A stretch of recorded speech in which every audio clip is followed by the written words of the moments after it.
other people like Rich Terrell at NASA come out some years ago and said that he has concluded that we live in a simulation and that it's a holographic simulation, which I've been talking about. And therefore, as he pointed out, if it's a simulation, it's had to be created by force. It's not a natural phenomenon. So who's behind it? And then you look at all these stories of non-human all around the world, in ancient world, etc., right up to present day, of non-human entities manipulating human society. And it's these non-human entities that are behind the simulation and behind the manipulation of human society. And so when people talk about the astral realms, what I might call the fourth dimension or whatever, and then they talk, and as I've written my books in great length, about the way that these elite bloodlines and these elite groups do their satanic rituals and do their sacrifices to the gods. And the ancients sacrificing young virgins, symbolic of children, to the gods. Well, who are these gods? And the way that, the synchronicity of my life has gone, and the evidence that's been presented to me over the years, it seems to me that this is basically the structure. In the lower levels of this astral realm, fourth dimension, whatever you want to call it, these gods reside, and they're operating on frequencies outside of the tiny band of frequency called visible light, which we can see. I mean, if people realize how little of the space they're looking at they can actually see because of the limitations of visible light and our ability to see, they would then start to grasp how entities can exist which they can't see, right? Because they're outside of the visual limits of human sight, which is virtually everything that exists. Indeed. So these entities that are operating on frequency levels outside human sight are driving this direction of human society. And they've set up this global cult, as I call it, which is multi-leveled and has a mission control and then many other levels to it going out into mainstream society to impose the will of these entities upon human society within the realm of visible light, the human world. And these entities have created a particular network of bloodlines. You can go back to, the sons of God who interbred with the daughters of men in the Bible, and all these other different expressions in the ancient cultures of how some non-human gods interbred with humans. And they created a hybrid bloodline, which is part human, so that's what we see, and part non-human, part an expression of the gods, which take so often, it seems, a reptilian form. And so you've got these hybrid bloodlines. And, one of the key things, if not the key thing, that has allowed humans to be enslaved en masse is to keep from us the nature of reality. You want the target population to believe in a solid world of enormous limitation, and anything beyond it, anything beyond what the five senses can conceive, you are going to call the paranormal. You're going to trash it. You're going to ridicule anyone who talks about it. You're going to call them dangerous and all that, because you don't want people to know how reality works, because if they did, they'd start sussing things that they wouldn't otherwise do. So you have because of that, when people like me come out and say, people have told me all over the world their stories of seeing a person that appeared to be human shape-shifting into a non-human, often reptilian, but not always, and then back again. They look at you, as my mother used to say, that they look at you gone out. What's this guy on? Because what they're saying, and I do understand it, is you can't shift from a physical solid body to another physical solid body. No, you can't. But that's not what's happening. That's the point. And if you keep the nature of reality from people, they'll dismiss what's happening because they can't understand why it's happening. And this applies not only to the mass of the human population, it applies to the academics and the scientists. They can't get it either. So how do we create this world, this matrix?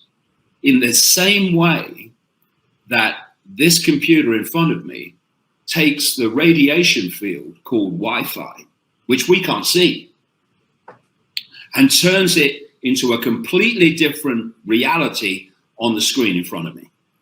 I mean, people say, I say to people, what's the internet? And they'll say, well, it's pictures, and it's moving pictures, and it's graphics, and it's words. Yes, it is, but only on the screen.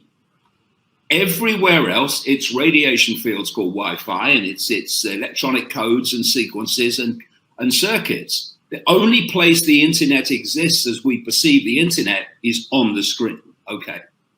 What this technological world today is doing is mimicking technologically the reality that we're experiencing.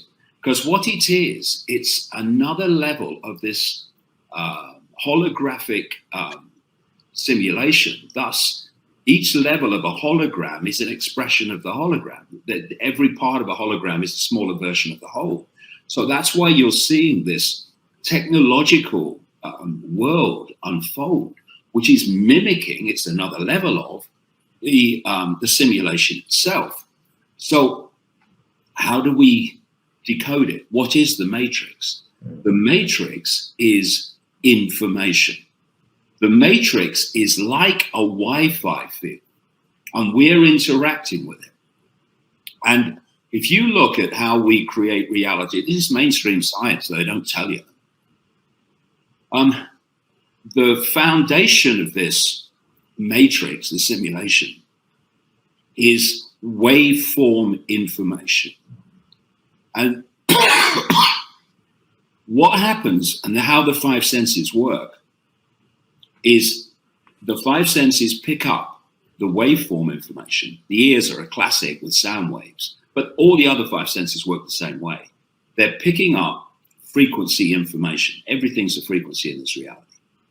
And they turn the frequency waveform into electrical information, which is then communicated to the brain. And different parts of the brain specialize in decoding information from each of the senses. And what the brain does then is form all that information into a digital holographic reality. And that digital holographic reality appears, I'm sitting here now, it certainly appears to be outside of us. So I'm looking into the world. No. The world I'm looking into exists here. Just as the world I'm looking into on the computer exists only in the computer. And so what we're doing is we're taking this matrix and information, and we're decoding it into a reality via the five senses, which is a digital holographic reality that only exists in here. And if you look at the Matrix movies symbolically, the Matrix was a construct. It was a construct of information. You look at the screens and all those numbers are going up and down on the screen as they outside the Matrix are looking at the Matrix. It's information. That's what it is. Now, those outside the Matrix in the Morpheus group, Neo, etc., outside of the Matrix, they didn't go into the Matrix physically with their bodies. They went into the Matrix with their mind. So the Matrix was connected in with that probe in the back of the neck, and that fed to their mind information the matrix information, which they then started experiencing. And this matrix is exactly the same principle. Because it's holographic, every level is a different version of the same thing, of the virtual reality headsets. So you put a headset on, and now your five senses, especially if you have the gloves on and the audio as well, are now being overridden in terms of the reality they normally decode by the information coming from the headset. And you look at people, I mean, there's endless videos of it, when people, and they might be in an empty room like this, but when they've got the headset on, they're where the headset is telling them they are, and they're thrashing around and screaming. Why? Because the information is feeding them a false reality. Now, as I've said in the track, imagine you're born with a headset on. You're in the womb with a headset on because your mother's got a headset on. And then you come out of the womb and your parents have got headsets on. And then you go to school, the teachers have got headsets on. Everyone else in the class has got a headset on. You go to university, the academics and the professors have got headsets on, and everyone in the lecture theatre has got a headset on. You turn on the television and there's a newsreader with a headset on. There's a reporter with a headset on. There's a banker with a headset on. There's the prime minister and the president with headsets on. And then you go out into the adult world, and everywhere you go, you're meeting people with headsets on where they're getting fed the same information that you are. What are you going to believe? You're going to believe that this reality is what it seems to be when it's not. This is how the simulation works. And so what they've done, just to finish the point, with this cult and this interbreeding, is they've created these hybrid bloodlines which have dual information feeds. So the observer creates reality. When I'm looking at someone, for instance, in a human body, I'm looking at a field of information that we call human. And therefore, I'm going to decode that field through the process I've talked about into a human body. Oh, that's a human. But these dual hybrid bloodlines, the reptilian hybrid bloodlines of the cult and the royal families, that's where royalty comes from. That's why they're supposed to have special bloodlines. It's because that's what they are. Well, there's times when the non-human field of the hybrid becomes the dominant one. And at that point, the observer is, first of all, seeing a human field. Oh, that's a human. And then suddenly there's a shift. Yeah. And to the observer that is perceiving and decoding this world as physical, someone has just shifted from a solid human body into, say, a solid reptilian body. And that's why when people describe, this is what I saw, everyone else says, you're mad, mate. That's impossible. No, it's not. Why? Because the shift is not physical. A physical shift's impossible. It's not physical. It's in the decoding mechanisms of the observer, where you first see a human field, so you decode human, and then it shifts to the non-human field. Now you're decoding non-human, and to the observer, someone's moved from a solid state of human to a solid state of non-human. That's not what happens. And it's really the great foundation of human control that so many people miss, to keep the nature of reality from us. That's how they've held us in servitude for so long. Beautifully stated. Beautifully stated. Well, you know, David, just to underscore what you were saying about the matrix for non-believers, friends, you should know the speed of light is 2997245, and the latitude of the Pyramid of Giza is 2997245. It's exactly the same. That's the only evidence you would need to support what David's saying, that it is a program. It is an extraordinary one, doubtless, but it is one which we don't need to remain indentured into, provided we move into alignment with that Christed mantle or the Bodhisattva, or the however we want to put it. Your old friend Credo Mutwa was a very great Sangoma of the Zulus. They have a very, very different methodology to good Kabbalistic Jews, or to good Roman Catholics and their little bead, their prayer beads. Good humans abound everywhere. David, in parting ways, I've kept you for nearly an hour. I was promised 20 minutes, and as usual, I've stolen a lot more thunder than I'm due.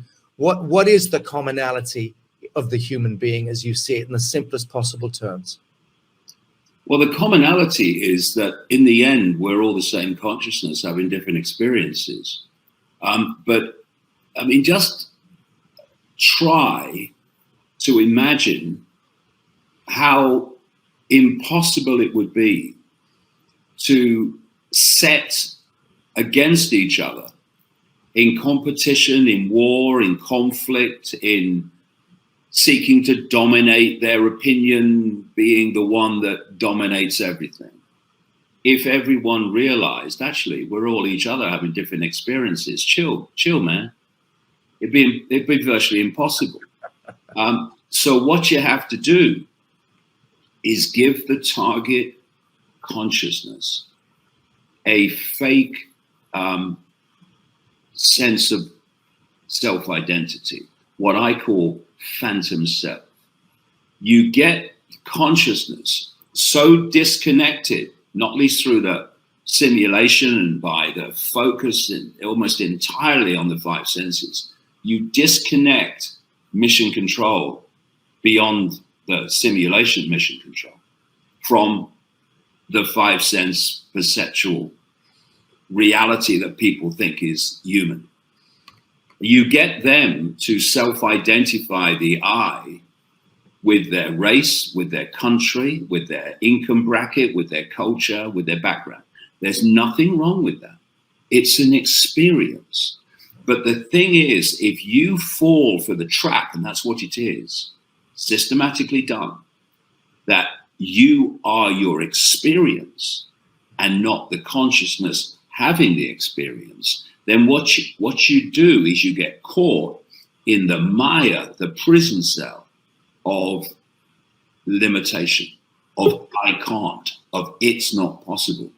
And so we are at a cusp here of that which is sought to impose these fake personalities, these fake self-identities, and these fake realities upon us, seeking to go to a position of control through technology, which would make it even more difficult for people to break out of the perceptual maze that we're in. But at the same time, we have the opportunity at this same point of remembering who we really are, reconnecting, because the very memory of who we are connects us into who we are, because that memory of who we are creates the frequency which connects us in to the true I, the true self. And you start then to perceive the world differently, to perceive yourself differently. You start to see things you couldn't see before because you've gone from there to there. And this is the point we're at. And it's a big point of choice. If people want to go down the road we're going, well, that's a very, very dark road with a very sinister end. But they can go another way, and this nonsense can come to an end. Why? Because we are holding it together. Why are we holding this together? How are we holding this together? By our perception of reality. Our perception of reality becomes our experienced reality. That's why they know if they can get our perception, they get our behavior, they get our sense of reality. We've got to take our perception back. And that means no longer just taking what authority tells us without question, because what authority tells us is to keep us in this perceptual prison. Only we can get out of it by going our own way in terms of consciousness by allowing our consciousness to fly instead of remaining in these perceptual prison cells that the entirety of known human history has put humans in. A ho to that. David, thank you. We've got, I counted over 30 countries looking in. I think it's probably closer to 40 thereabouts, thousands of people in the room, and just so delighted to have spent time with you again. Thank you for your time. And you need to go and get a hot toddy. We don't want you getting sick. Yeah. I mean, my immune system's fighting something at the moment, but I'll be fine tomorrow. David, God bless you, and thank you so much for joining us on Arise. Cheers, Sasha. Always a pleasure. Bye. Bye, brother.